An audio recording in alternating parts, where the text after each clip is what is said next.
Begitu Kiai Mat.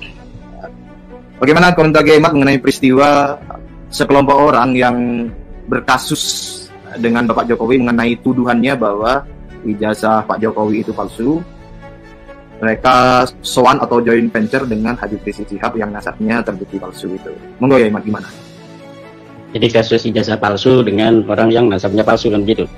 Ya begini ya, masalah ijazah Pak Jokowi ini. Pak Jokowi ini kan sudah 22 tahun ya mengabdi di bangsa negara kita ini.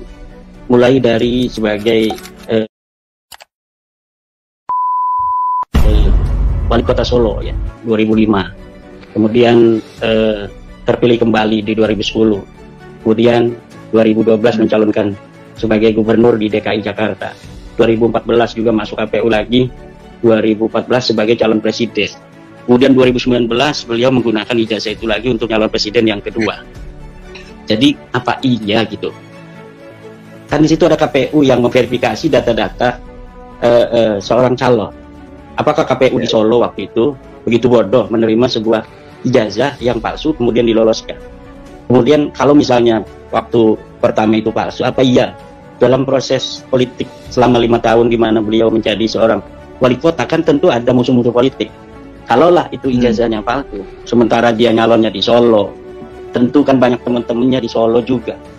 Lah dia dulunya sama saya gitu, tahun 1980 itu dia bersama saya, mancing-mancing aja ndak sekolah atau ndak kuliah. Pasti ada yang begitu tuh. Tapi buktinya beliau bisa untuk nyalon lagi 2010, ya kan? Nah tentu ini secara logika saja, ini sudah jauh lah. Kalau kita mengatakan tentang ijazah Pak Jokowi itu palsu atau tidak, jadi sudah tidak relevan. Jadi sudah tidak masuk logika publik, ya kan? Kemudian kita lihat bagaimana Pak Jokowi tahun 2005 menjadi wali kota. Prestasi-prestasi beliau yang diakui bukan hanya oleh orang Solo. Beliau diakui oleh Bung Hatta Award sebagai orang-orang yang seorang pemimpin wali kota yang mampu untuk memimpin kotanya dengan baik. Juga dari Hari Republika, beliau dinobatkan sebagai tokoh pembaruan 2010 oleh Hari Republika. Kemudian bagaimana reformasi birokrasi beliau selama menjadi wali kota Solo itu. Dan prestasi yang paling diacungi jempol adalah kasus pemindahan para pedagang kaki lima dari Taman Banjarsari ke Pasar Kelitikan. 900 pedagang PKL itu dengan sukarela bisa untuk direlokasi ke Pasar Kelitikan. Sementara kalau sudah bicara tentang ekonomi, bicara tentang pedagang kaki lima, rakyat kecil, kan ini sangat riskan. Di situ ada sesuatu, banyak jebakan-jebakan oleh seorang politisi untuk bisa dipilih kembali karena sudah terkait dengan ekonomi masyarakat kecil. Tetapi Pak Jokowi bisa melakukannya tanpa gejolak. Dan dengan sukarela, para pedagang-pedagang itu mau direlokasi ke Pasar Kelitikan dari Banjarsari, dari Taman Banjarsari, sehingga kemudian menjadi taman yang indah. Dan bagaimana pembuatan KTP dipermudah, kemudian pelayanan kesehatan, peningkatan lapangan kerja, sehingga pengangguran dikurangi dan lain sebagainya. Kemudian ketika 2 tahun beliau menjadi gubernur di DKI Jakarta, sudah banyak program-program walaupun dengan sebuah pemerintahan yang bisa dikatakan singkat, tapi 2 tahun itu beliau sudah banyak gebrakan-gebrakan melalui kartu Indonesia, kartu Jakarta Pintar, kartu Jakarta Sehat, dan lain sebagainya. Kemudian ketika jadi presiden, coba bayangkan Mas Rifki, selama beliau 2 periode jadi presiden Indonesia ini sudah 40 lebih bendungan yang bisa dibangun selama pemerintahan Pak Jokowi. Ribuan kilometer jalan nasional itu dibangun oleh Pak Jokowi. Mungkin mencapai 6.000 kilometer jalan nasional. Kemudian 2.700 jalan tol. Hingga kita ke Surabaya itu sekarang 9 atau 10 jam sudah nyampe. Kemudian jalan desa, Bang Rifki, coba jalan desa itu 300.000 kilometer jalan desa dibangun oleh Pak Jokowi selama pemerintahannya. Kemudian jembatan di desa-desa itu 2 juta meter jembatan desa bisa dibangun oleh Pak Jokowi. Kemudian pelabuhan dan bandara itu bisa dibangun oleh Pak Jokowi. Kemudian IKN, ini adalah mercusuar IKN ini yang harus dilanjutkan. Karena ini adalah merupakan jawaban dari berbagai macam permasalahan DKI Jakarta. Pemerataan pembangunan antara Indonesia, Pulau Jawa dengan pulau lainnya. Dan ini mampu dilakukan dengan keberanian dan kecerdasan oleh Pak Jokowi tanpa banyak ngomong kan. Lalu tiba-tiba hari ini ada orang ketika Pak Jokowi sudah selesai menjalankan tugas sebagai pemimpin yang diakui oleh dunia, juga diakui sendiri oleh Bapak Presiden kita yang ke-8 hari ini, Bapak Prabowo, bahwa Bapak Jokowi sebagai Presiden ke-7 itu telah mampu membawa Indonesia ini sampai pada sekarang ini dalam tahap-tahap rakyat tidak kekurangan makan, rakyat relatif sejahtera. Kemudian Pak Prabowo sebagai seorang manusia yang menunjukkan rasa terima kasih kepada Pak Jokowi ketika beliau beberapa kali sejak tahun 2004 atau 2000 berapa mencalon belum pernah jadi, didukung Pak Rizik Syihab itu nggak pernah jadi. Ketika nggak didukung Pak Rizik Syihab, didukung Pak Jokowi malah jadi. Tentu yang menurut Gus Dur, Bapak Prabowo adalah merupakan sosok yang ikhlas. Kalau yang mau yang ikhlas pilih Pak Prabowo, kalau mau ikhlas itu Pak Prabowo, begitu kata Gus Dur. Maka karena saya meyakini Gus Dur seorang waliullah, saya kira Bapak Prabowo tidak akan merupakan Bapak Jokowi. Jadi orang yang ingin memisahkan antara Bapak Prabowo dan Bapak Jokowi, menginginkan Bapak Jokowi ditinggalkan oleh Bapak Prabowo, saya kira itu mimpi di siang bolong.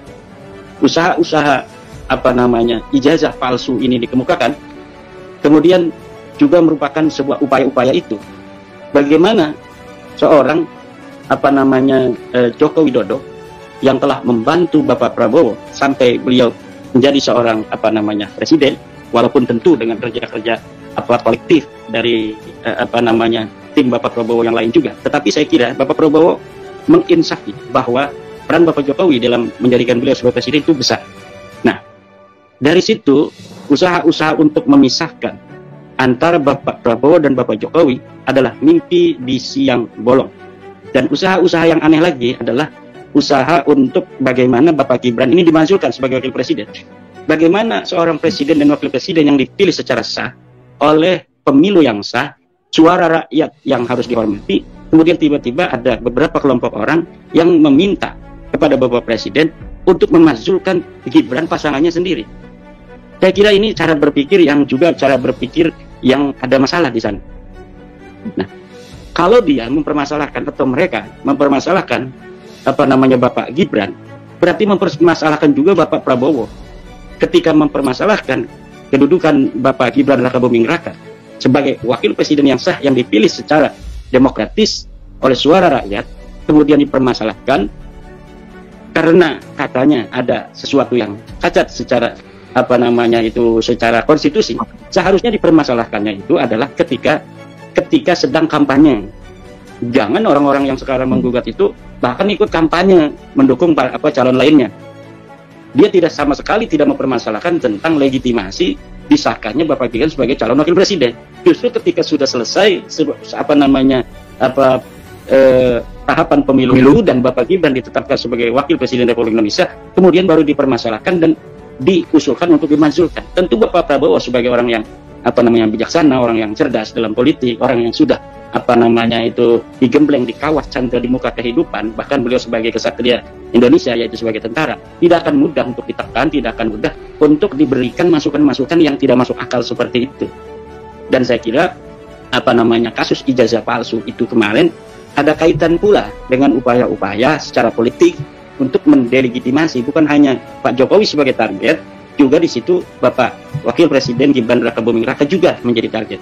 Dan saya kira bangsa Indonesia yang telah memberikan suaranya terhadap Bapak Gibran itu tidak akan rela suaranya kemudian dipermainkan hanya karena ada kekurangan puasan secara elektoral, kekalahan dalam pemilu, kemudian orang-orang ini kemudian mempermasalahkan legitimasi Bapak Gibran sebagai wakil presiden. Kemudian mengenai tentang datangnya Rismon Sianipar dan orang-orang yang sekarang sedang dipolisikan oleh Bapak Jokowi, ya saya kira seharusnya ini istilahnya mereka kan mempermasalahkan ijazah Pak Jokowi, muntang-manting istilahnya itu di media sosial bahwa Bapak Jokowi ijazahnya palsu, Bapak Jokowi skripsinya palsu, Bapak Jokowi sabar. Nah, ketika Bapak Jokowi melaporkan, mereka kepanasan. Mereka flying victim, katanya ini kriminalisasi. Kriminalisasi gimana? Anda menuduh Bapak Jokowi yang terhormat, yang 20 tahun menjabat sebagai pejabat, bahkan 22 tahun, kemudian dituduh ijazahnya palsu, sedangkan ini negara hukum, ada pasal tentang penyemaran nama baik, penyebaran berita bohong, kemudian dilaporkan oleh Bapak Jokowi, kemudian Anda bilang ini adalah kriminalisasi. Kriminalisasi itu orang yang tidak melakukan tindakan kriminal kemudian dikriminalkan, itu namanya kriminalisasi. Orang yang tidak atau tidak sebagai pengedar narkoba kemudian ditaruh narkoba di mobilnya atau di rumahnya kemudian dituduh sebagai pengedar narkoba, itu namanya kriminalisasi. Tetapi orang yang jelas ada jejak digitalnya, dia mengatakan Bapak Jokowi ijazahnya palsu, sudah diberikan klarifikasi dari UGM bahwa kami yang mengeluarkan ijazah dan kami memastikan ijazah Pak Jokowi ini asli. Mereka tidak terima, masih aja mereka itu mengatakan ijazah Bapak Jokowi palsu. Kemudian teman-teman Pak Jokowi banyak yang satu kelas telah memperlihatkan ijazahnya sama dengan ijazah Pak Jokowi. Mereka tidak percaya juga bahwa itu dibayar, katanya itu dicipta kondisikan, orang-orang suruh mengaku sebagai teman-teman Pak Jokowi. Pak Jokowi masih diam. Lalu mereka datang ke rumah Pak Jokowi. Apa itu akhlak Indonesia? Bukan. Itu bukan akhlak Indonesia. Ada orang yang tiba-tiba datang ke rumah orang, Assalamualaikum, Bapak coba saya ingin lihat ijazah Bapak asli atau bukan. Kan ini dalam struktur peradaban dan akhlak dari bangsa Indonesia ini sudah jauh. Apalagi Bapak Jokowi orang Solo, orang-orang yang peradabannya lebih halus dari bangsa Indonesia lainnya, bahkan dari satu pulau Jawa dengan kami yang ada di Banten itu berbeda. Kultur orang Solo yang halus. Nah, tentu ini beda dong perasaan di hatinya. Dicatat oleh Pak Jokowi, oke, berarti ini orang-orang ini bukan mencari kebenaran. Orang ini ingin mencari masalah. Mungkin dia ada benci pada saya. Boleh. Nanti negara hukum, saya laporkan saja. Dilaporkanlah sama Pak Jokowi. Setelah dilaporkan, mereka kemudian ke Kelabakan, minta bantuan ke beberapa tokoh, termasuk ke Bapak Rizik Syihab, mengadukan ijazah palsunya Pak Jokowi. Mungkin kata Bapak Rizik Syihab, saya juga lagi pusing sebenarnya menghadapi tuntutan nasab palsu. Kalian datang kepada saya untuk melaporkan ijazah palsu. Antara ijazah palsu dan nasab palsu, mana yang lebih berat? Seharusnya saya yang datang pada Anda untuk meminta bantuan tentang nasab palsu, bukan Anda datang pada saya untuk meminta bantuan tentang ijazah palsu. Mungkin begitu, tapi kan kita nggak tahu ya. Cuma saya kira ini aneh ya, atau bukan aneh, kita bisa untuk kemudian mengambil kesimpulan bahwa sebuah gerakan yang sebelumnya itu tidak diketahui, gerakan ini sepertinya ini dari rakyat yang menemukan indikasi adanya kepalsuan ijazah dari Time New Roman yang tidak ada di tahun 1980-an, kemudian sudah ada dicetakan misalnya skripsinya di ijazahnya, kan asalnya itu dari masyarakat kelihatannya. Tapi ketika mereka mendatangi Bapak Rizik udah kelihatan, oh berarti ini circle-nya di sini, benang merahnya ini. Satu orang yang mempunyai dendam politik karena kalah melulu dalam pemilu, mendukung calon kalah melulu, FPI-nya kemudian dibubarkan. Ada dendam di situ, mungkin kan. Nah, kemudian ketika dipermasalahkan, nyatanya datangnya ke dia juga, berarti ini di situ benang merahnya. Dan ini kita bisa lihat bahwa Bapak Prabowo harus cerdas. Bapak Prabowo harus hati-hati, bahkan kepada para senior sendiri pun, dari Bapak Prabowo sebagai tentara, senior kemarin kan para jenderal-jenderal, ada purnawirawan yang mengusulkan 8 poin itu. Ada di antaranya, saya juga setuju itu, di antara 8 poin itu ada yang setuju, yaitu tentang PIK 2 untuk dibatalkan. Itu saya sangat setuju itu. Karena sekali lagi, bahwa PIK 2 itu sangat mengancam dari ketahanan pangan kita. Dunia ini secara geopolitik global, geoekonomi global, ini sekarang sedang menghadapi ancaman perang global, di mana setiap negara akan lebih fokus terhadap bagaimana bisa memenuhi kebutuhan pangan negara mereka sendiri. Jadi ketika kita ini kekurangan daripada bahan pangan, maka kita tidak bisa lagi mengimpor bahan-bahan pangan dari luar negeri karena negara-negara lain pun sedang membutuhkan itu. Nah, di saat itu kemudian sawah-sawah yang ada di Tangerang sampai Serang itu mau dibikin perumahan, tentu kan ini mengancam. Nah, gitu. Itu poin itu saya setuju, Mas Rizky. Poin itu saya setuju dari tuntutan dari para jenderal itu. Tetapi poin yang ke-8 mengenai Gibran Rakabuming Raka sebagai wakil presiden untuk diusulkannya kepada Presiden Prabowo, kan ini aneh. Ini sangat aneh gitu. Pengusulan pemberhentian atau pemakzulan seorang wakil presiden diusulkan kepada calon presiden. Ini tidak masuk akal. Nah, saya kira ini Bapak Prabowo akan sangat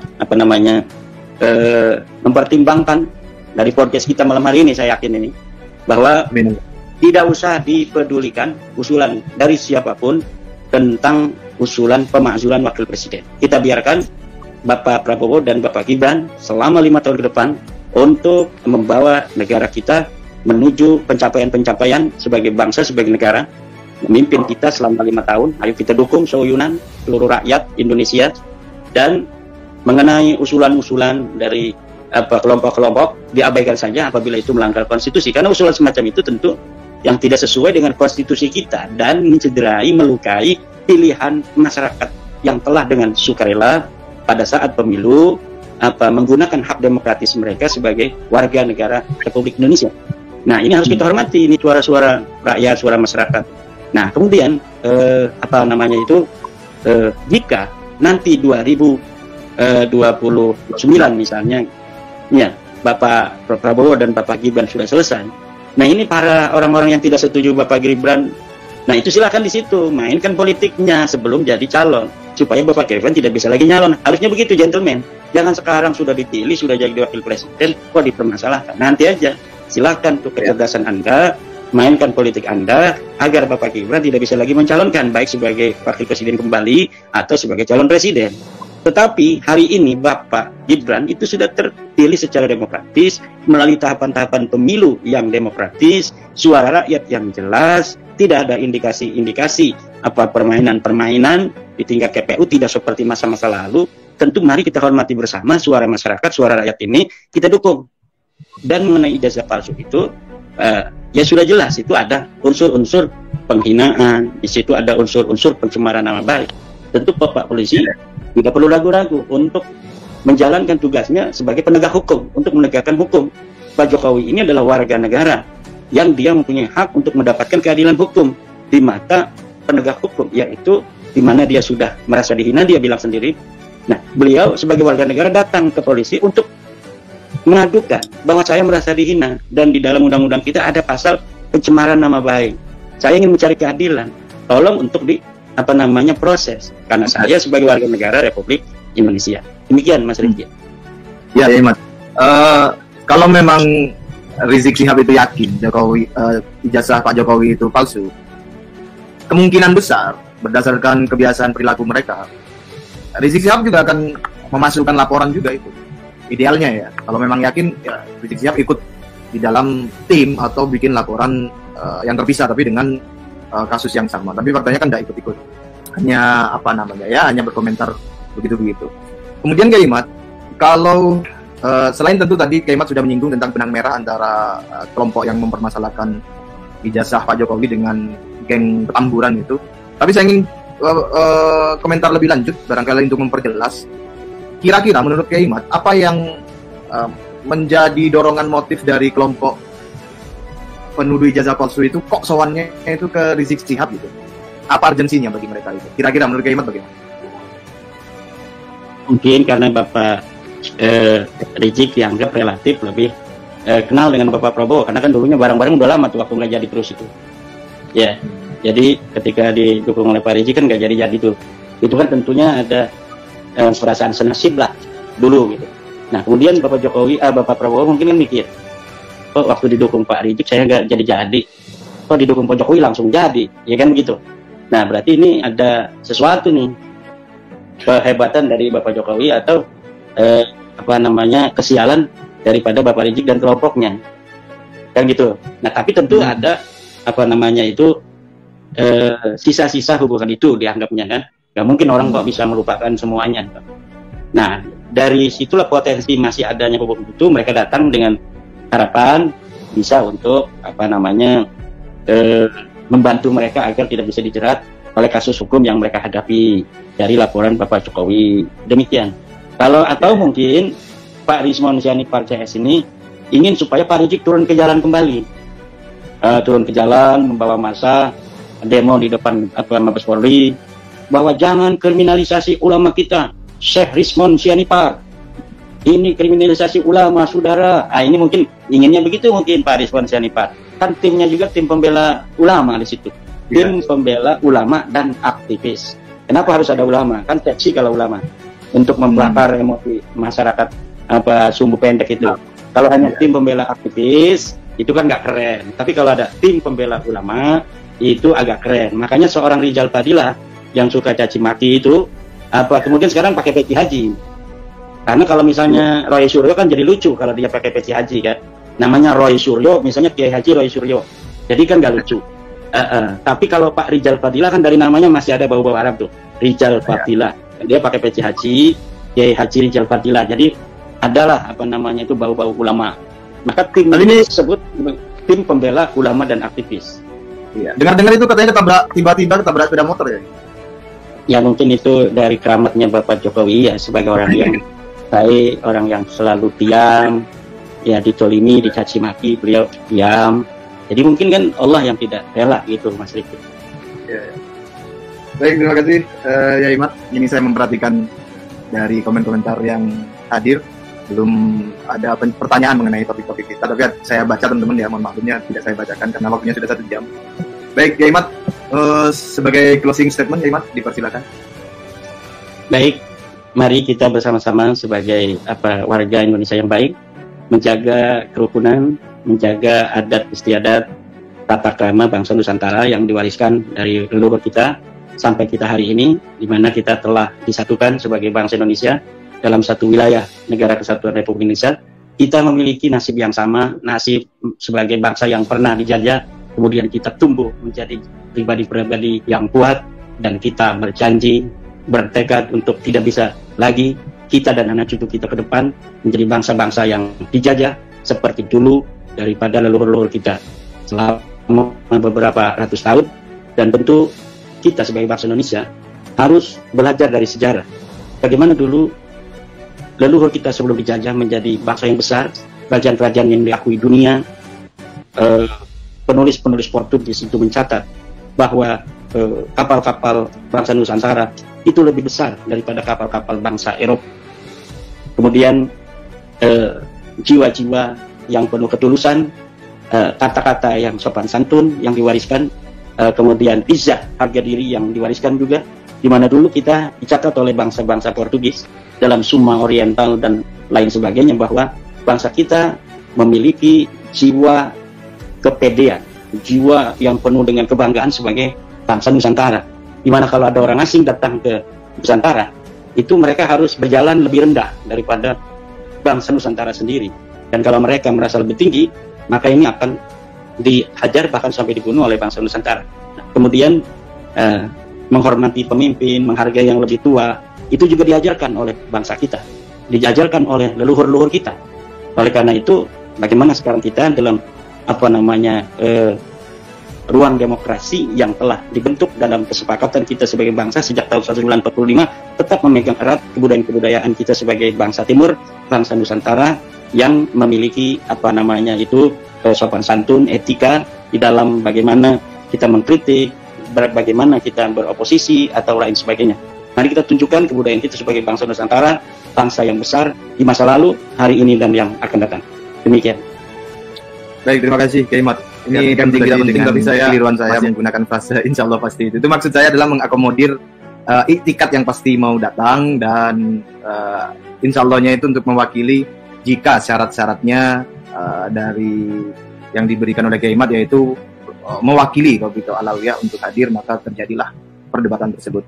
Itu penting tidak penting, tapi saya merasa butuh mengklarifikasi itu. Terima kasih Kiai Mat atas kehadirannya malam ini. Nah, saya berdoa bisa berjumpa kembali di lain kesempatan, baik di online maupun di offline. Kemudian terima kasih juga kepada seluruh pemirsa yang menyaksikan pada malam hari ini. Mohon maklumnya jika ada salah kata, salah nada, salah frase, gestur, nada, dan lain sebagainya. Saya akhiri. Assalamualaikum warahmatullahi wabarakatuh.